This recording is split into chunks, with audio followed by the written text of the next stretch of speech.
kelompok 4 akan mempresentasikan hasil diskusi kami mengenai Kesultanan Kalimantan. Assalamualaikum warahmatullahi wabarakatuh. Halo semuanya, selamat pagi. Dengan saya di sini Naila Kanisa Zara, perwakilan dari kelompok 4 selaku moderator pada presentasi pagi hari ini yang akan membahas Kesultanan di Pulau Kalimantan.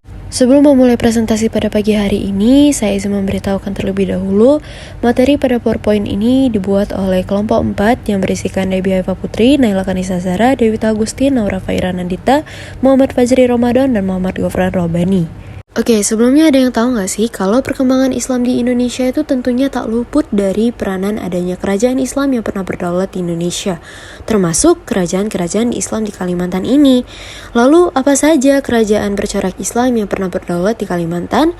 Berikut ini penjelasannya akan kami sajikan mengenai kerajaan-kerajaan Islam di Pulau Kalimantan. Pada video kali ini kami hanya membahas dua kesultanan dari Kesultanan Kalimantan, yaitu yang pertama Kesultanan Sambas dan yang kedua yaitu Kesultanan Banjar. Yang pertama kita akan membahas terlebih dahulu mengenai Kesultanan Sambas. Di PPT pada slide ini bisa kalian lihat, kami sudah menyajikan sebuah peta lokasi dari Kesultanan Sambas. Buat kalian yang belum tahu sebenarnya lokasi Kesultanan Sambas itu di mana? Jadi, Kesultanan Sambas itu dia berada di wilayah pesisir utara Provinsi Kalimantan Barat atau wilayah barat Laut Pulau Kalimantan dengan pusat pemerintahannya sekarang yaitu di kota Sambas. Dan itu tadi merupakan sebuah penjelasan singkat mengenai peta lokasi dari Kesultanan Sambas. Dan seperti yang kita tahu, berdirinya sebuah kesultanan yang pastinya itu ada latar belakang. Jadi latar belakang dari Kesultanan Sambas, cikal bakal kesultanannya itu bermula dari Kesultanan Brunei. Saat diperintah oleh Sultan Abdul Jalilul Akbar, terdapat isu bahwa Pangeran Muda Tengah akan merebut tahta. Untuk menghindari perebutan wilayah, Sultan Abdul Jalilul Akbar memberikan wilayah Sarawak kepada Pangeran Muda Tengah. Mulai tahun 1629, Pangeran Muda Tengah menjadi Sultan di Sarawak dengan gelar Sultan Ibrahim Ali Omar Shah, yang kemudian dikenal dengan Sultan Tengah. Suatu ketika, Sultan Tengah yang melakukan perjalanan dari Johor terdampar di pantai yang masuk wilayah Kesultanan Sukadana. Kemudian ia mengunjungi Istana Sukadana dan mendapatkan sambutan yang hangat dari rajanya, Sultan Muhammad Safiuddin atau dikirim mustika, dan diizinkan untuk tinggal dalam waktu yang lama. Setelah saling mengenal, Sultan Muhammad Safiuddin menikahkan Sultan Tengah dengan putrinya yang bernama Putri Surya Kusuma. Dari pernikahan itu, mereka dikaruniai anak laki-laki yang diberi nama Sulaiman. Setelah beberapa tahun menetap di Sukadana yang saat itu terdapat kerajaan penambahan Sambas. Begitu sampai, Sultan Tengah mendapat sambutan dari Ratu Sapudak yang berkuasa di penambahan Sambas. Ratu Sapudak pun mengizinkan rombongan Sultan Tengah mendirikan perkampungan di sebuah tempat tidak jauh dari pusat pemerintahannya. Ketika putranya beranjak dewasa, Sultan Tengah menikahkannya dengan putri bungsu Ratu Sapudak yang bernama Mas Ayu Bungsu. Dari pernikahan itu, mereka dikaruniai seorang anak laki-laki yaitu Raden Bima. Tidak lama kemudian, Raden Sulaiman diangkat untuk menjabat sebagai Menteri Besar Penambahan Sambas bersama Raden Arya Mangkurat. Tetapi setelah Sultan Tengah meninggal, Sulaiman mendapat tekanan dan ancaman dari Raden Arya Mangkurat. Demi keselamatannya dan keluarganya, Raden Sulaiman memutuskan mundur dan pindah ke kota Bandir. Sekitar 4 tahun menetap di kota Bandir, tiba-tiba para petinggi dan penduduk penambahan Sambas mencari tempat menetap yang baru di wilayah Sungai Selakau. Hal ini dilakukan karena mereka tidak tahan menghadapi Raden Arya Mangkurat. Raden Sulaiman pun kemudian diminta untuk memulai pemerintahan baru. Oleh karena itu, Raden Sulaiman akhirnya mendirikan kerajaan baru pada tahun 1671 yang bernama Kesultanan Sambas. Raden Sulaiman menjadi pendiri sekaligus raja pertamanya dengan gelar Sultan Muhammad Safiuddin I. Adapun pusat pemerintahan Kesultanan Sambas berada di dekat muara Sungai Tebrau yang bernama Lubuk Madung. Oke, jadi tadi itu merupakan penjelasan mengenai latar belakang bagaimana Kesultanan Sambas itu terbentuk. Dan di slide berikutnya akan kami jelaskan mengenai struktur dari pemerintahan Kesultanan Sambas. Untuk sultan pertamanya yaitu Sultan Muhammad Safiuddin I bin Sultan Ibrahim Ali Omar Shah yang biasanya dikenal sebagai Sultan Tengah. Ia memerintah pada tahun 1671 sampai 1682. Dilanjutkan oleh Sultan Muhammad Tajuddin bin Sultan Muhammad Safiuddin I.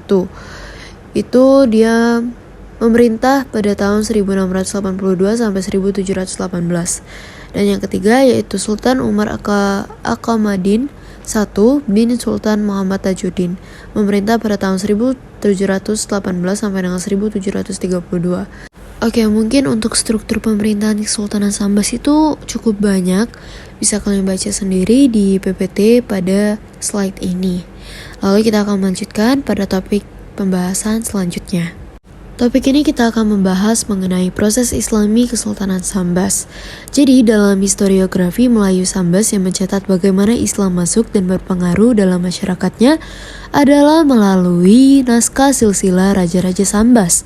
Walau dalam naskah tersebut tidak menyebutkan pengaruh Islam di Sambas, akan tetapi menjadi sumber awal perubahan kekuasaan yang sebelumnya berpusat di Kota Lama, yang dengan corak Hindu-Buddha. Berdasarkan catatan kolonial masa itu, Sambas beragama Hindu-Buddha di bawah pengaruh Majapahit. Dalam tulisan ini akan kita tinjau apakah memang Sambas ketika berpusat di Kota Lama beragama tersebut atau ada kecenderungan lainnya.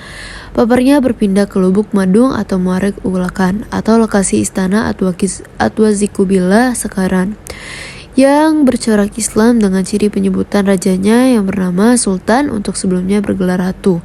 Di samping berubahnya gelar Raden Sulaiman menjadi Sultan Muhammad Safiuddin. Ketika sistem politik lokal yang terjadi di Sambas berubah dengan pindahnya ibu kota dengan gelar raja, maka tahap tersebut merupakan proses kedua, yaitu terbentuknya negara atau kerajaan yang bercorak Islam.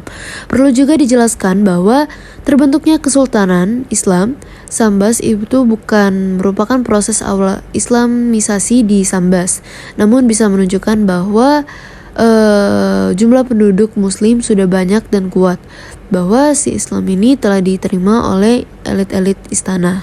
Next, di slide ini bisa kalian lihat lambang dan bendera dari Kesultanan Sambas.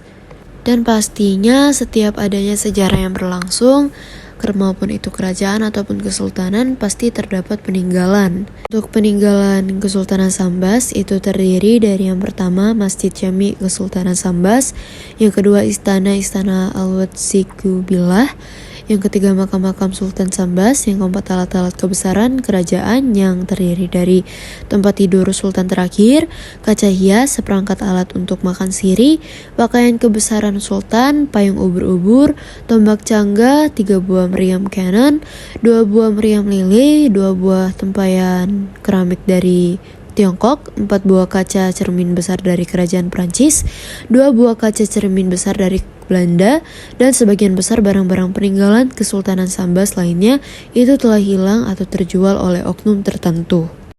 Dan di sini bisa kalian lihat wujud-wujud dari peninggalan Kesultanan Sambas. Seperti yang pertama itu ada meriam Istana Sambas, yang kedua keluarga meriam, yang ketiga tempat tidur Sultan terakhir, yang keempat Masjid Jami Kesultanan Sambas, yang kelima Istana Al-Watsikubillah, dan yang keenam itu pakaian kebesaran dari Sultan. Oke, topik yang kedua yaitu mengenai Kesultanan Banjar. Berikut mengenai peta lokasi singkat tentang Kesultanan Banjar. Jadi Kesultanan Banjar itu merupakan kerajaan di Kalimantan yang bercorak Islam dan berdiri pada tahun 1520. Ibu kota dari Kesultanan Banjar itu yang terakhir berada di Kayu Tangi, yang saat ini dikenal sebagai Martapura di Kalimantan Selatan. Berikut merupakan latar belakang dari Kesultanan Banjar. Jadi terbentuknya kerajaan Banjar itu tidak lepas dari negara Daha, kerajaan Hindu yang pernah berkuasa saat itu. Raja kerajaan Daha, Raden Sukarama, yang mewasiatkan tahta kerajaan kepada cucunya, Raden Samudra. Namun, anak Raden Sukarama, Pangeran Tumenggung, merebut tahta tersebut hingga memaksa Raden Samudra melarikan diri dan bersembunyi di daerah hilir Sungai Barito karena nyawanya terancam. Dalam pelariannya, Raden Samudra membentuk kesepakatan dengan komunitas Melayu. Komunitas Melayu mau menjadi pelindung Raden Samudra asalkan mereka tidak perlu membayar upeti kepada negara Daha. Untuk merebut kembali tahtanya, Raden Samudra meminta bantuan kerajaan Demak. Sultan Demak setuju dengan permintaan tersebut asalkan Raden Samudra dan pengikutnya mau memeluk Islam. Setelah sepakat, penyerangan dilakukan dan Raden Samudra berhasil merebut tahtanya kembali. Pada tahun 1526, Raden Samudra memindahkan rakyat negara Daha ke Kuin, Banjarmasin, sebagai pusat pemerintahan dan mengukuhkan dirinya sebagai penguasa Kesultanan Banjar dengan gelar Sultan Suryansyah. Setelah Sultan Suryansyah wafat pada tahun 1545, tahta kerajaan kemudian diambil alih oleh Sultan Rahmatullah yang berkuasa antara tahun 1545 sampai dengan 1570 Masehi. Sistem pemerintahan Kesultanan Banjar masih mengikuti pendahulunya, negara Daha. Jabatan raja diturunkan pada keturunannya atau pewaris yang sah, sedangkan jabatan tertinggi setelah raja adalah Perdana Menteri yang bergelar Mangkubumi. Melihat sejarahnya, pengaruh agama Islam oleh Khatib Dayan dari Kesultanan Demak di Banjar menjadi sangat dominan. Hal ini terbukti dari peninggalan Kesultanan Banjar berupa masjid yang memiliki ragam arsitektur menyerupai Masjid Agung Demak. Dan berikut merupakan struktur pemerintahan dari Kesultanan Banjar yang bisa kalian baca pada PPT slide ini. Yang satu ini merupakan proses islamisasi dari Kesultanan Banjar. Jadi proses islamisasinya itu bersifat politis atau resmi, artinya islamisasi tersebut dimulai oleh pemimpinnya atau raja yang kemudian diikuti oleh rakyatnya. Proses islamisasi tersebut dijelaskan dalam buku Islam dalam Arus Sejarah Indonesia. Dari negeri di bawah angin ke negara kolonial, karya Jajat Burhanuddin. Proses islamisasi Banjarmasin, seperti halnya masa kerajaan Daha, juga melibatkan kerajaan Demak. Proses ini bermula dari konflik internal perebutan kekuasaan di kerajaan Daha. Untuk itu, Raden Samudra meminta bantuan kerajaan Demak yang kemudian dikabulkan oleh mereka. Kerajaan Demak pun mengirim bala bantuan yang terdiri tentara dan ulama-ulama dalam menghadapi lawannya, sekaligus menjadi penengah dalam sengketa keluarga raja. Sebagai imbalan dari bantuan tersebut, Raden Samudra tertarik untuk memeluk agama Islam. Ditambah lagi ulama-ulama yang datang dari Demak semakin banyak. Raden Samudra atau Sultan Suryanullah menjadi Islam sebagai agama kerajaan. Ini berupa bendera dan lambang dari Kesultanan Banjar yang bisa kalian lihat.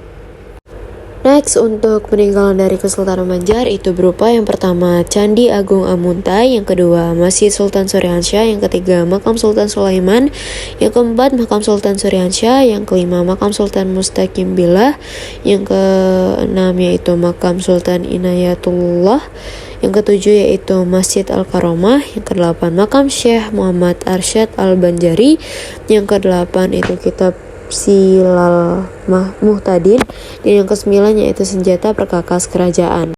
And finally, sudah 12 menit saya menjelaskan mengenai Kesultanan Kalimantan. Saya harap apa yang saya jelaskan pada pagi hari ini bermanfaat bagi kalian semua.